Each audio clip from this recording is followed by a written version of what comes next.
இந்த வீடியோ முடிவில் நிச்சயம் ஜனநாயகம் எப்படி உருவானது என்பதை நீங்கள் அறிந்து கொள்வீர்கள்.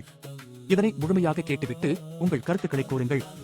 இப்போது அனைத்து நாடுகளிலும் எதனை காக்க அனைவரும் போராடுகிறார்களோ அத்தகைய ஜனநாயகத்தை உலகுக்கு முதலில் வழங்கியது இஸ்லாம் என்பது உங்களுக்கு தெரியுமா? ஜனநாயகம் என்றவுடன் நமக்கு சொல்லப்பட்டிருப்பது 2500 ஆண்டுகளுக்கு முந்தைய ஏதென்ஸ் நகரம் என்பதுதான்.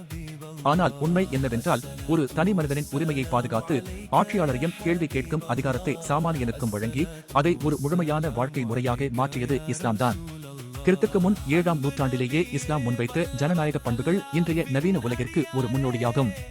அதனை முன்னோடியாக கொண்டுதான் இன்றைய ஜனநாயகம் உருவாக்கப்பட்டுள்ளது. இஸ்லாமிய ஜனநாயகத்தின் ஆணிவேர் ஷூரா ஆகும். தங்கள் விவகாரங்களை அவர்கள் தங்களுக்குள் கலந்தாலோசித்துக் கொள்வர் என்பது குர்ஆன் கூறும் கட்டளை ஆகும். ஆட்சியாளர் ஒரு சர்வாதிகாரியாக இல்லாமல் அறிஞர்கள் மற்றும் மக்களின் கருத்துக்களுக்கு மதிப்பளிப்பவராக இருக்க வேண்டும் என்பதை இஸ்லாம் கட்டாயமாக்கியது.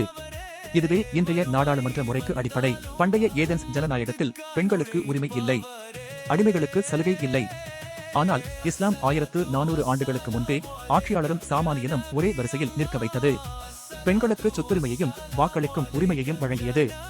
இனம், மொழி, நிறம் கடந்து அனைத்து மனிதர்களும் சமம் என பிரகடனப்படுத்தியது.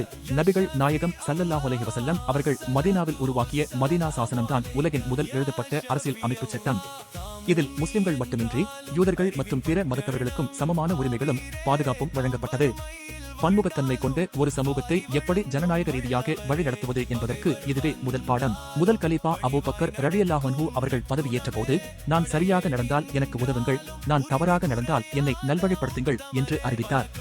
ஒரு நாட்டின் தலைவனை பார்த்து நீ தவறு செய்கிறாய் என்று சுட்டிக்காட்டும் உரிமையை ஒரு சாமானிய குடிமகனுக்கு வழங்கியது இஸ்லாமிய ஜனநாயகம். இதுதான் இன்றைய எதிர்க்கட்சியின் அடித்தளம். இதனால்தான் அமெரிக்க உச்சநீதிமன்றம் முதல் நவீன சட்ட வல்லுநர்கள் வரை நபிகள் நாயகம் ஸல்லல்லாஹு அலைஹி வஸல்லம் அவர்களை ஒரு மாபெரும் சட்ட மேதையாக அங்கீகரிக்கின்றனர். அவர் வழங்கியது வெறும் ஆன்மீகம் மட்டுமல்ல, நீதியும் சமத்துவமும் கலந்த ஒரு சமூக கட்டமைப்பு. ஜனநாயகம் என்பது வெறும் வாக்குப்பெட்டி சார்ந்தது அல்ல, அது மனிதநேயம் மற்றும் சமூக நீதி சார்ந்தது. அந்த வகையில் உலகிற்கு உண்மையான மற்றும் நடைமுறை சாத்தியமான ஜனநாயகத்தை அறிமுகப்படுத்தியது இஸ்லாமே என்பதில் ஐயமில்லை. இதனை பற்றிய உங்கள் கருத்துக்கள் என்ன?